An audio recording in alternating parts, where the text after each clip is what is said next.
there's an evil entity in the house. You are about to see real people I was terrified beyond belief. reliving horrifying paranormal encounters for the first time I was so freaked out.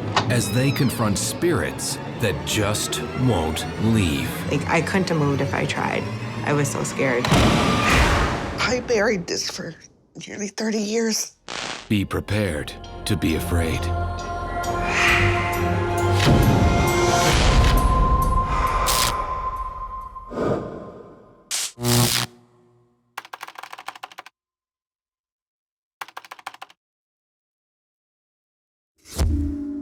Marker.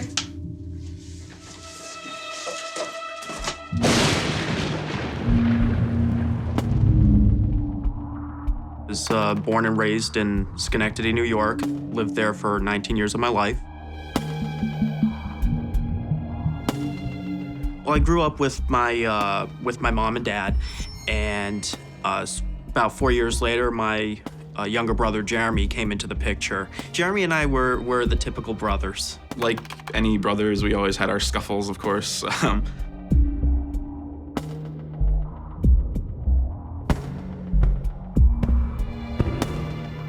It was the normal thing for us. But otherwise, we got along well. Like we always liked the same things. We were both big into video games.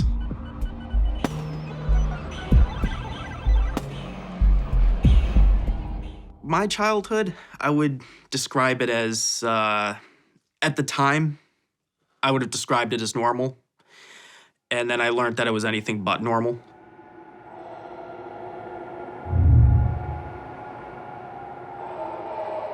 I mean, we lived in a one-floor house, had an attic, a basement. It was approximately 70 years old. With the hallway, I mean, it always gave off really dark and like creepy vibes to us. Like if you like looked down the hallway at night when it was dark, you would just get this like really eerie feeling like something's looking at you almost, you know? The first odd thing I can recall was actually a few things that kept happening throughout the entire time that we lived there.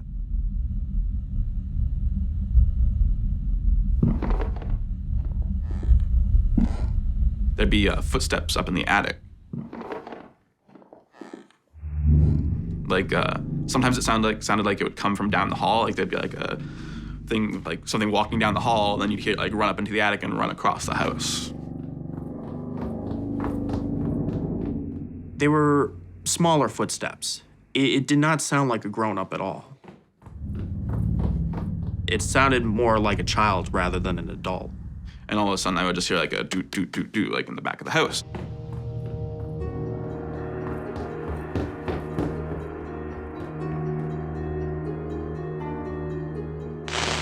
There was one day that I was homesick from school, and it was just my mother and I.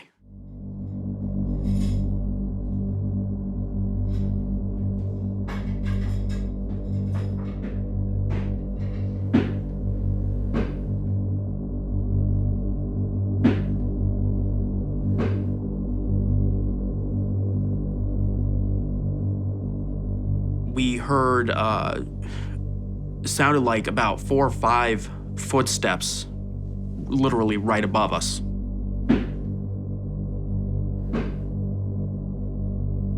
Hello? There's somebody here? My mother and I just looked at each other. We were a little freaked out. So we walked over to the attic, and my mother opened up the attic door and yelled up to the attic saying, "If somebody's up here, you better come down here now or I'm calling the police."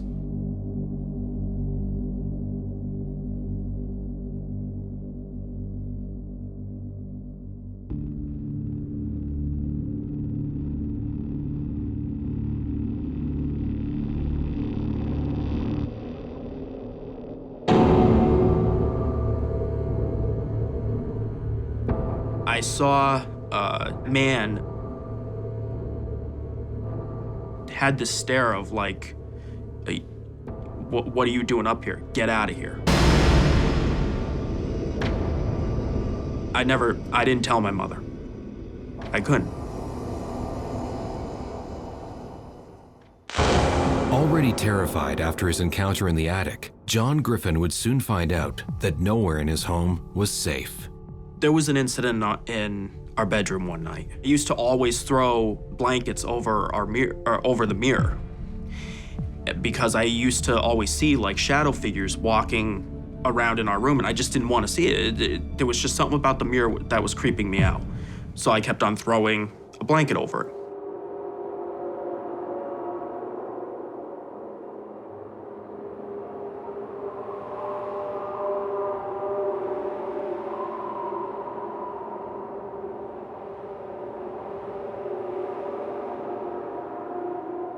The cats kept on knocking the blankets down, which would frustrate me.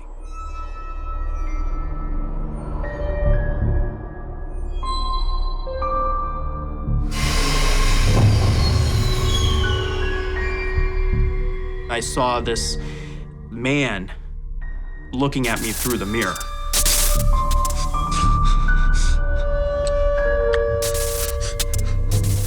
He just gave you that vibe when you looked into his eyes that he didn't like you. You didn't know why, but he just didn't like you. And he kept on giving you the look of, I just want you to go away. And then he disappeared right in front of me. I just remember thinking to myself, I can't do this anymore. Children seem to experience more paranormal phenomena and psychic activity because they haven't really been conditioned or groomed environmentally or socially. They're a lot more open-minded to those types of experiences. There's also people that are just more sensitive or in tune to these types of things.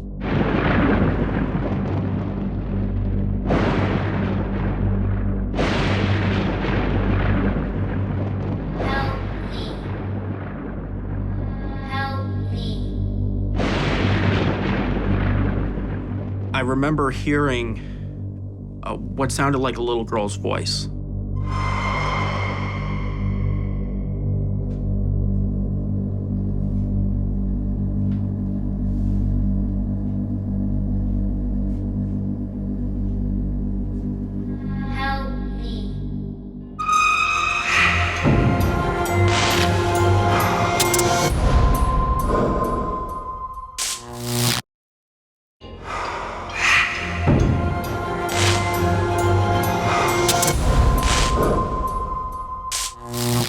John Griffin, feeling threatened by a menacing spirit in his family's new home, had now encountered a second ghost.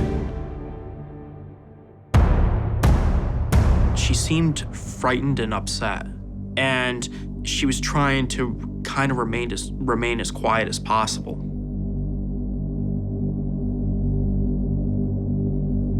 Help me. And then she was just gone.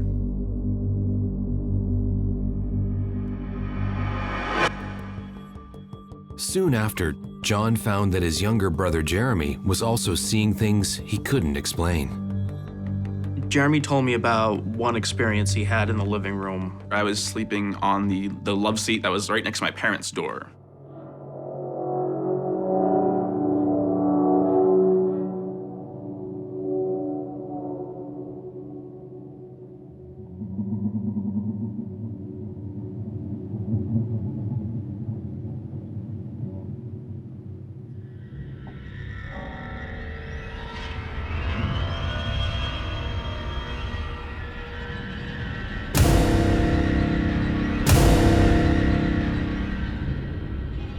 It's like probably around like 6 feet tall.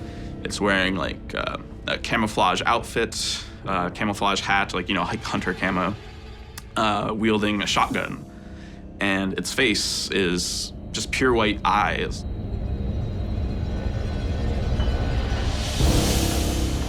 I just like freeze.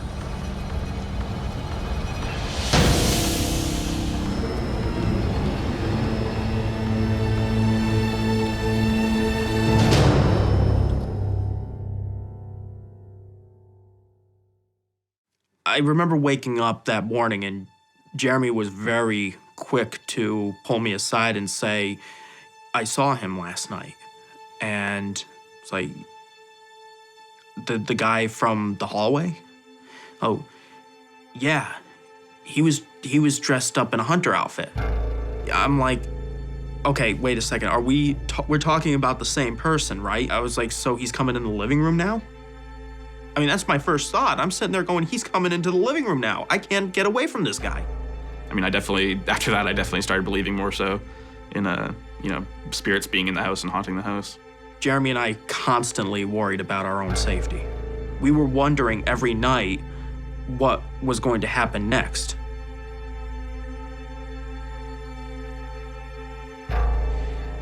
We wanted to go and confront the hunter himself. We had had enough of it, and we were going to tell him to leave us alone. If somebody were to confront a spirit and tell them to leave or cross over, they could have a different reaction depending on that spirit or entity. Oftentimes, spirits will willingly go, and then oftentimes there's spirits that simply do not want to leave, and there's much more of a confrontation or activity begins to flare up.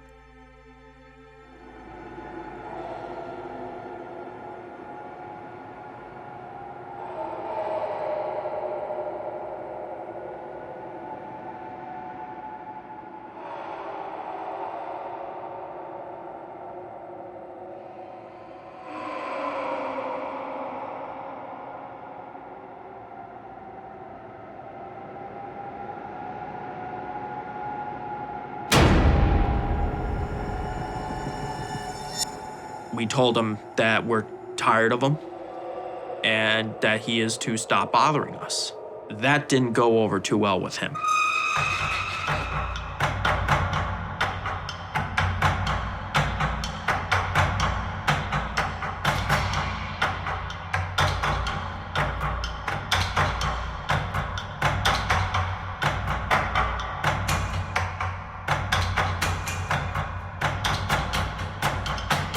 Jeremy and I were just starting to come to the realization that we were just gonna suffer with this until we move out.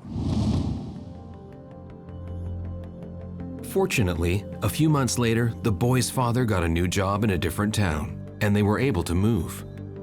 It wasn't until only a few years ago, actually, long after I'd moved out of the house, that I started kind of piecing the things together in my mind. I was thinking back, okay, so we got a hunter with a gun. You got a little girl down the hallway saying, "Help me," that, was running up into the attic.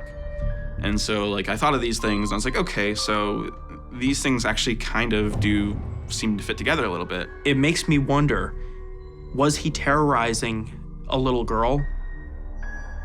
I think it started to put a clearer picture together as to what was really going on in the house. Once we left, I was done with it. I just wanted to move on. The experience changed Jean's life forever. He now works as a psychic medium, helping other people rid their homes of unwanted spirits. Anybody who comes to me with experiences or wants my opinion on anything, if there are no facts to back it up, I'll listen to what they have to say, and then I look at the other side of it. I always stand in the middle, because everybody deserves to be heard. Some ghosts stick to a particular place to relive past crimes again and again. Others are happy to rest in peace until someone living does something to offend them.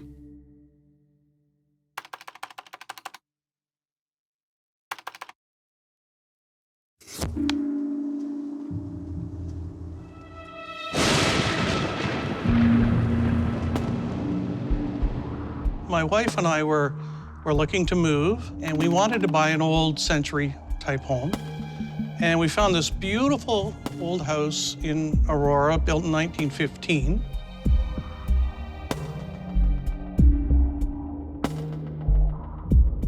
Three families had moved in and out of the house within a year and a half. And I thought, oh, well, something's wrong. Something's got to be wrong with the house. So we had a building inspector, naturally, and he told us that everything appears fine. So based on his investigation, we went ahead and bought the house. For Bob, his wife Donna, and their baby daughter Ellie, it felt like a dream come true.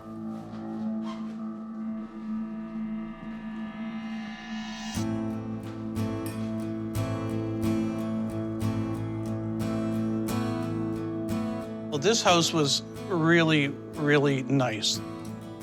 You know, the banister was like hand-carved, and everything just appeared to be exactly what we were looking for.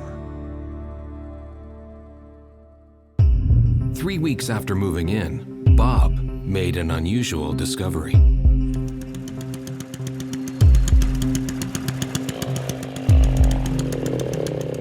In the backyard, when I was cutting the lawn, there was a rectangular shoebox size depression in the lawn.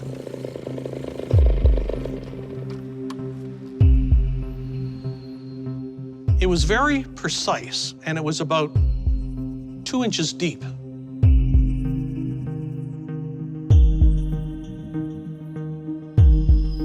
And I thought, wow, something looks like it's been buried here. My curiosity got the better of me, and I started to dig it up.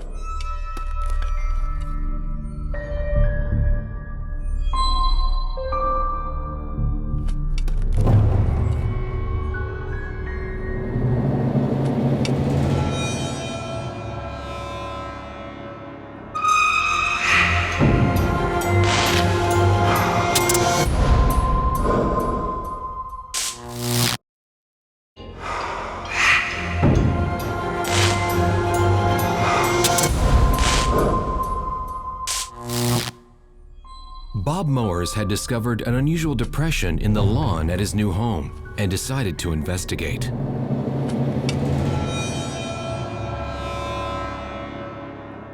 And I found nothing.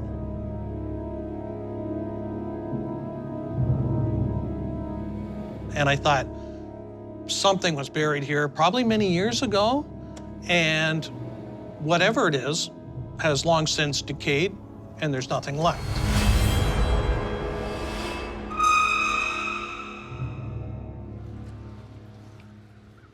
I went out and bought a tree, and I planted a tree there, so I didn't get my lawnmower stuck in this thing anymore. I was really happy about that.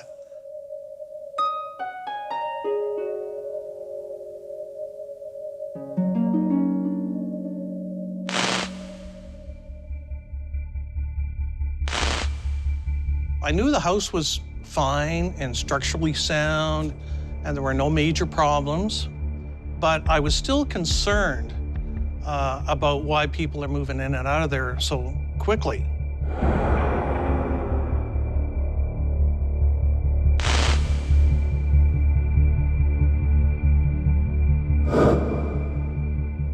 So after we moved in, I thought, well, I guess I'll start going through boxes and seeing what we have.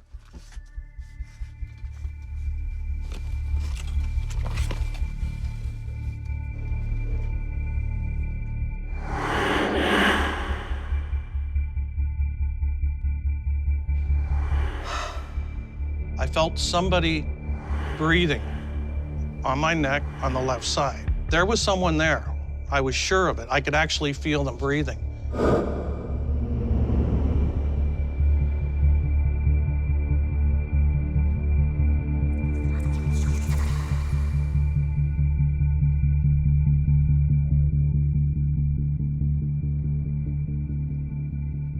It scared me quite a bit. No idea what it was, what would cause that. I thought, well, maybe it's wind or something's blowing. I always tried to put it down to something else.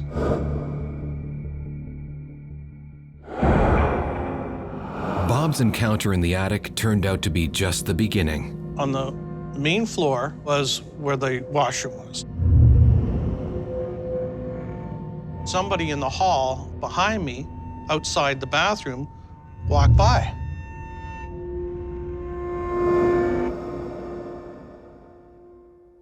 And I go, who was that? There's nobody here.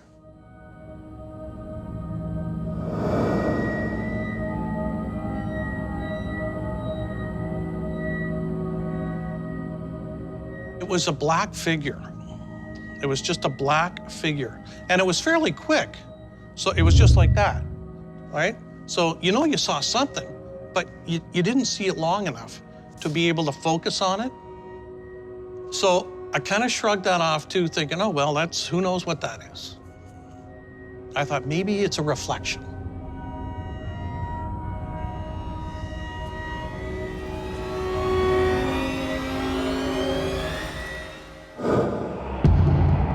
Bob was starting to get an idea of why the house had seen 3 previous occupants in the last 2 years. When the weekend came, I always liked to have a fire, and it had a real wood fireplace in the family room.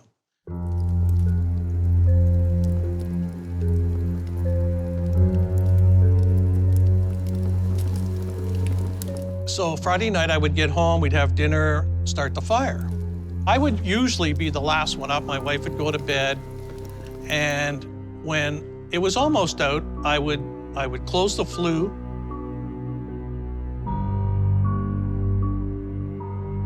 and then I would close the screen. Then I would go to bed.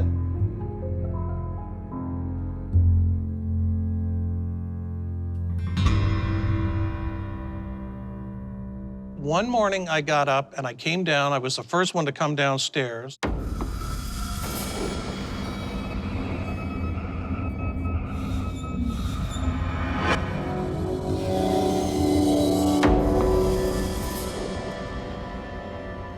And all the ashes from the fireplace were piled in a big, neat pile in front of the fireplace.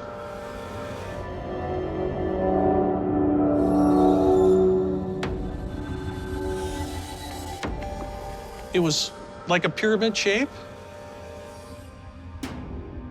Couldn't figure out how it could possibly get formed like that, because if you blow on it gently, the whole thing's gonna come down.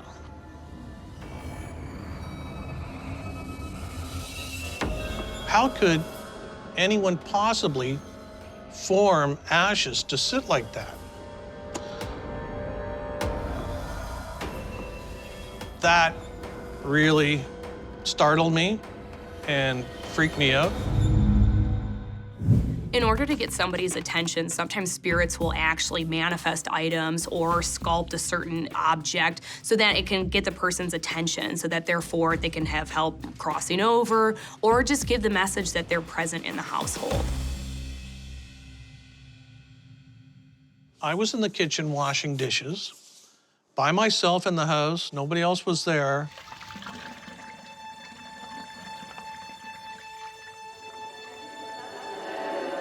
I heard, coming from the basement right below me, 4 elderly female voices having a tea party.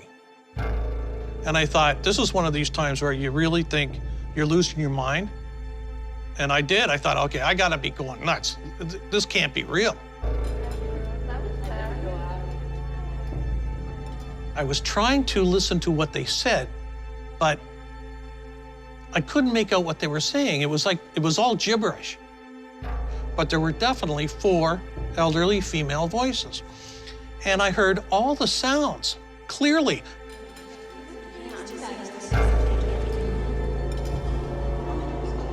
I heard when they put their cup on the saucer. I heard when they stirred their cup. All the sounds were there.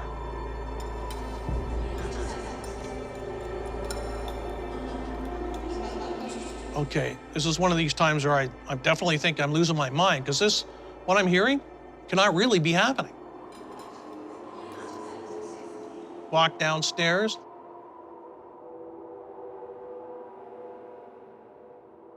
Nothing. Perfectly quiet. Nothing was out of the ordinary. Nobody was down there, and I couldn't believe what I'd heard.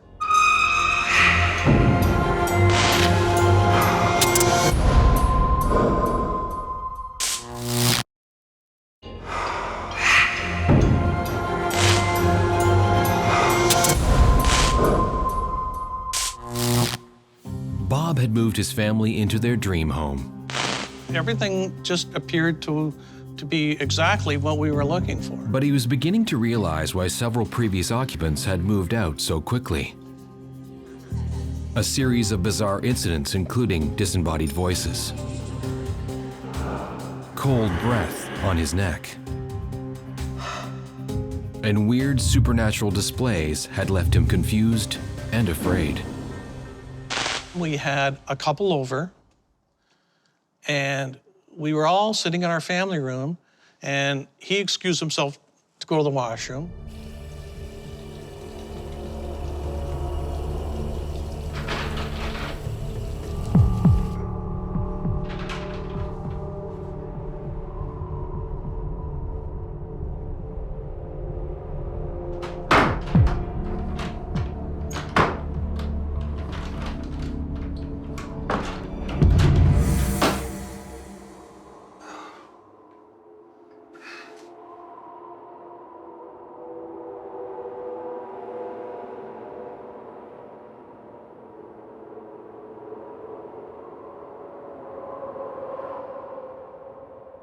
And he came into the family room and said, "Oh, thanks a lot, guys. That was really funny." And we're like, what?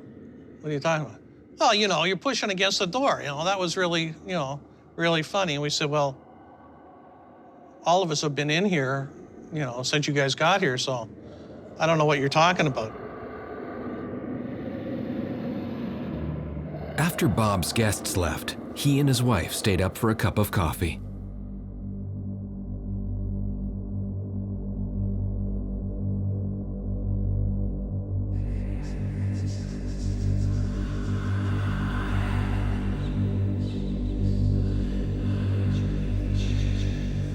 I was on the phone and I saw a lady coming up the driveway. The first thing I realized was she wasn't walking up the driveway. There were no steps, just like she was floating up the driveway like this. I yelled to my wife, "Somebody's coming to the back door."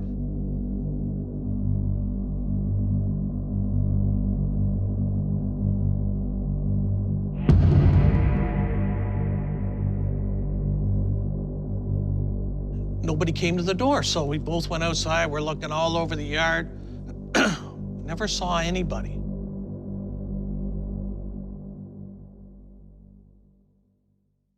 I must be going out of my mind. This is not normal. I'm going crazy. And I went to the Aurora Historical Society, and I said, "Oh, maybe somebody died in the house." And they said, unfortunately, they didn't have very good records in those days, and know that they weren't really able to tell me if anybody passed away in that house. But they were kind enough to give me a list of everybody that ever lived in that house.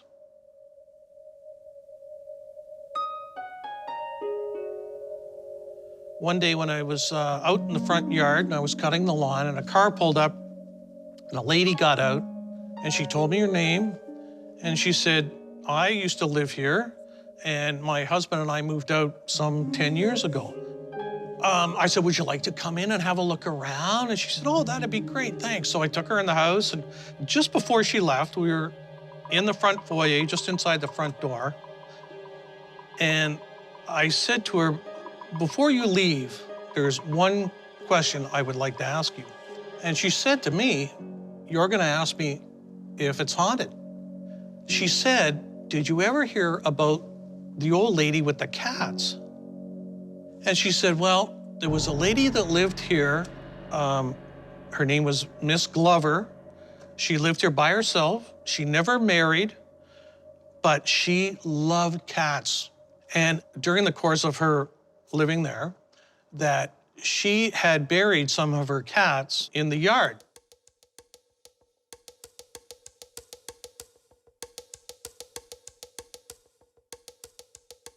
And she left a note, actually, for whoever the next owners were coming in to please not disturb certain areas in the backyard where she had buried her cats.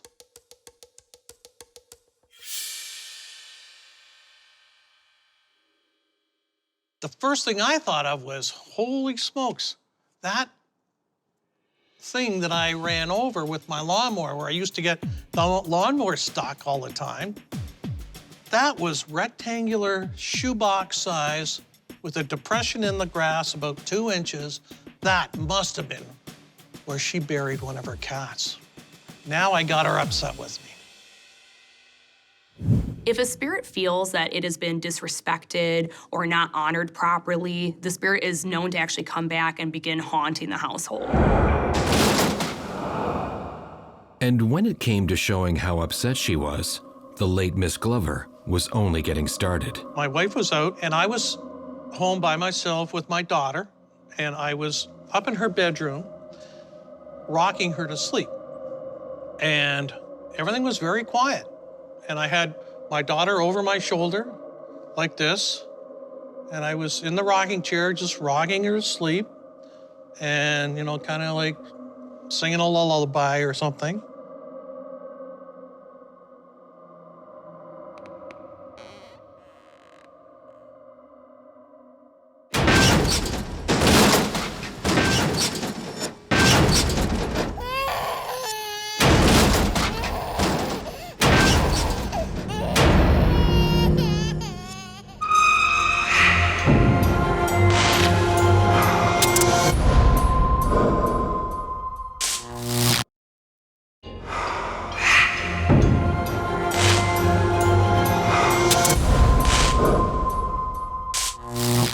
After disturbing a cat burial spot in his yard, Bob Mowers had incurred the wrath of the cat's owner.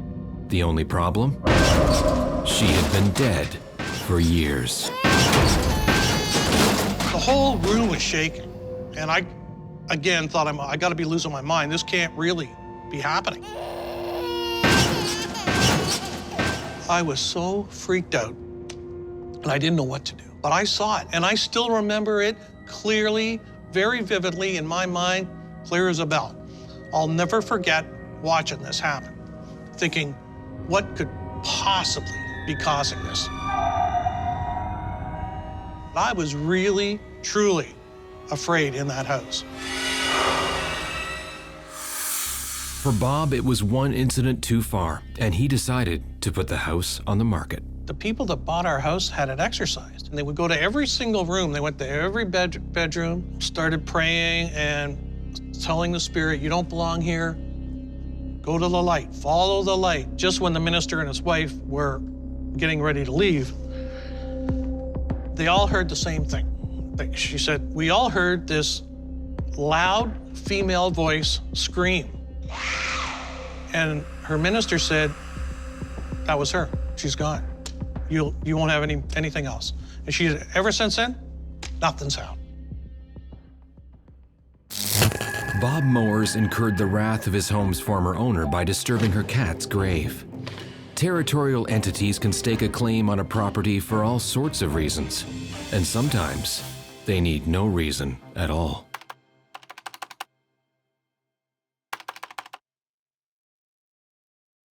Take one, marker.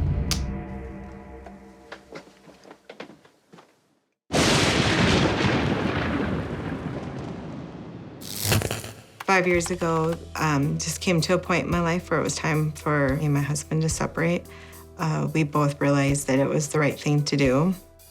So I was looking for a place to rent. I decided that I didn't want to just run out and buy something. I wanted to think it through. At the same time, my brother was also going through a divorce, so the idea for us to rent together. And we knew that we could trust each other with each other's children because we were siblings, and we were there just to kind of be moral support to each other too through a difficult time.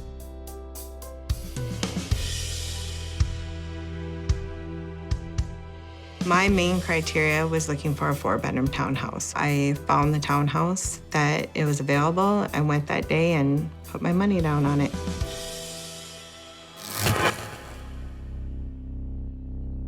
I have 2 children. It was the perfect setup because we kind of had living areas upstairs and down for 2 families, kind of cohabitating while we both kind of find the homes that we were looking to buy and, you know, for this transition period.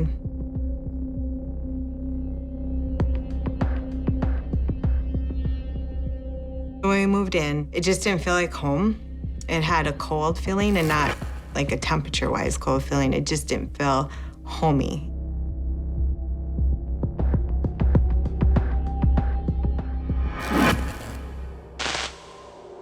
The children didn't feel comfortable when they went to bed. I felt like I could only sleep if I had the TV on.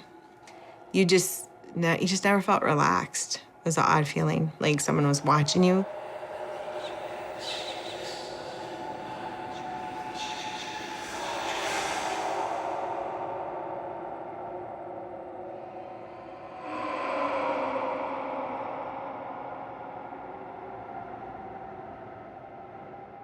End of September, beginning of October, I got up about 4 in the morning.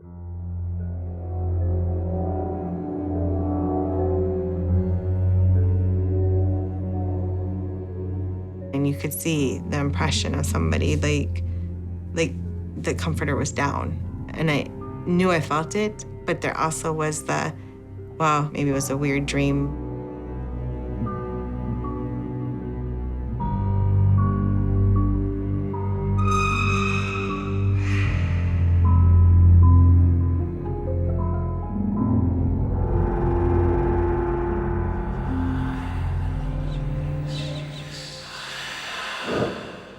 I was unpacking coats and putting it just straight into the entryway closet. And when I bent down to put the shoes in, I kind of moved things around and looked up and noticed lower down on the wall was a big cross that had been drawn in pencil. I put some boxes in the storage area that was in the laundry room. I just kind of had noticed on the beams that there was a big wooden cross nailed up on the beams. I started getting a sick feeling, like something isn't right here. Whenever Regina tried to put it out of her mind, something else would happen. I was out in the garage, and it was somewhat cold out. I had a jacket on.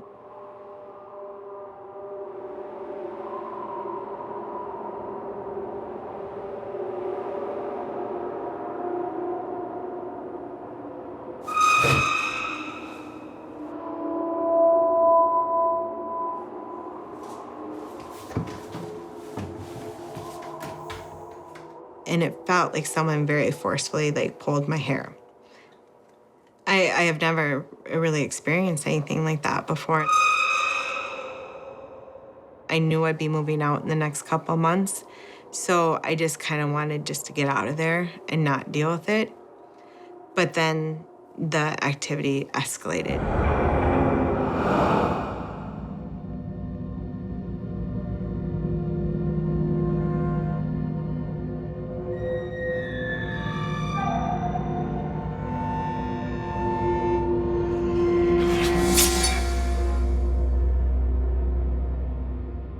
I was the only one home, and I looked down, and across the top of my foot were 3 lines, like scratches. It looks like claw marks. We had no animals that lived with us at the time. I was sleeping alone. Nobody else could have scratched me accidentally. I started trying to find any plausible reason, including scratching myself. But it was perfect marking a 3. I was really scared to tell anybody because you think nobody's gonna believe you. There's several different reasons why a spirit would become violent or attack a family or a person, and one of which is that they feel very possessive or controlling of that house. Another time is that they might not like the people that are within the household, or it might be a more sinister entity that really has a malevolent intent towards the family and just simply wants to harm them. I got out of the shower and I went to brush my hair, and I noticed it.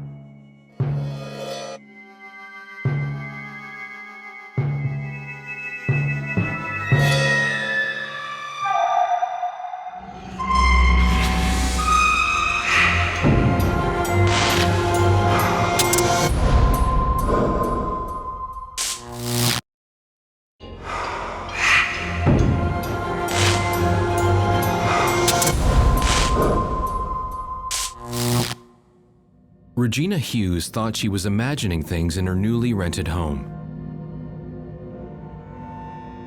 But after her hair was pulled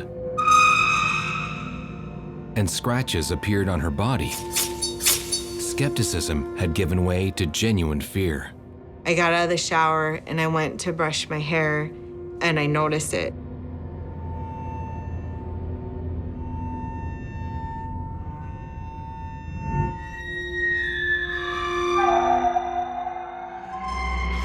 My brother was home. I ran upstairs to show him, and he just couldn't believe it. He was like, wow, you know. So he took pictures. That was the day that it went from it's weird to what is in our house. The attacks on Regina had been bad enough, but even worse was to come. I was making dinner upstairs, and my son was in the downstairs. I was basically just sitting on my bed in my room all by myself, and I had my headphones in, and I was listening to music. Felt super quiet.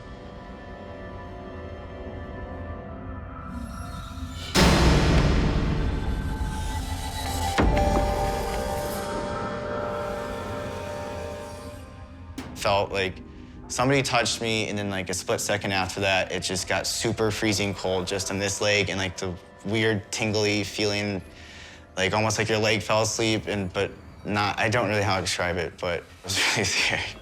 All of a sudden, I heard something drop. He came upstairs, the color was gone from his face. He was completely freaked out, and he said, I'm out of here. And he went to a friend's house and didn't come home till later that night, and that night he slept in my bed.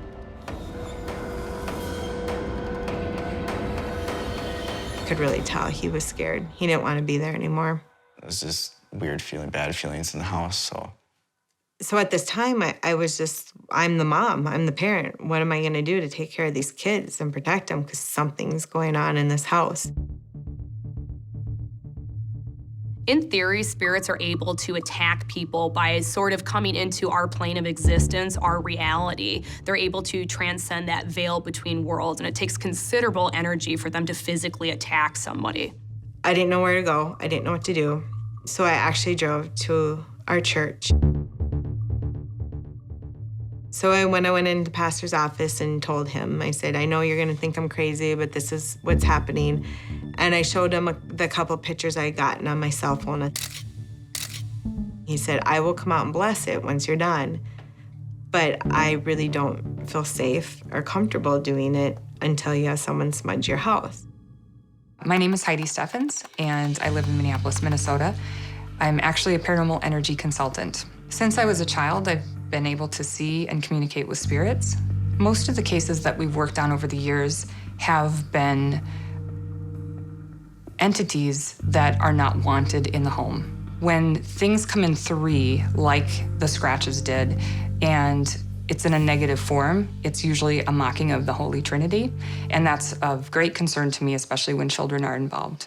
I knew that it wasn't an animal that had passed, it wasn't a loved one that had passed, it was something darker. And I knew they needed help. We agreed for her to come out later that weekend. We got out there on a Sunday afternoon and met with Regina.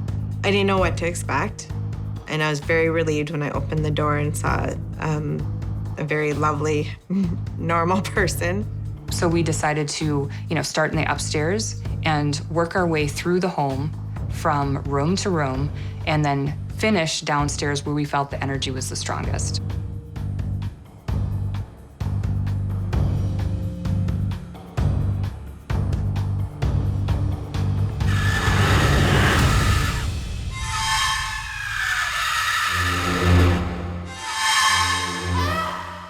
And that's the first time we heard it.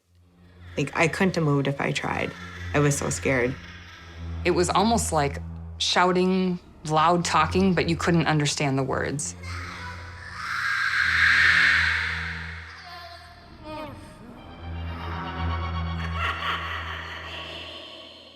It just is like, it was saying something, but you just couldn't understand it. And its voice was just so freaky, just scary. It was quite able to move around and interact with the living in a very negative way. It presented itself as a female energy. And that the best way she could describe her to me was like a hag.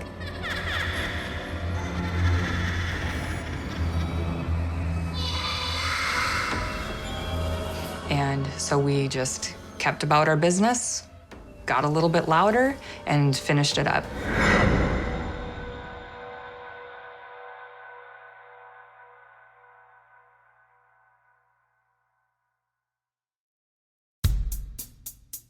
went through the space. We went through it again to make sure.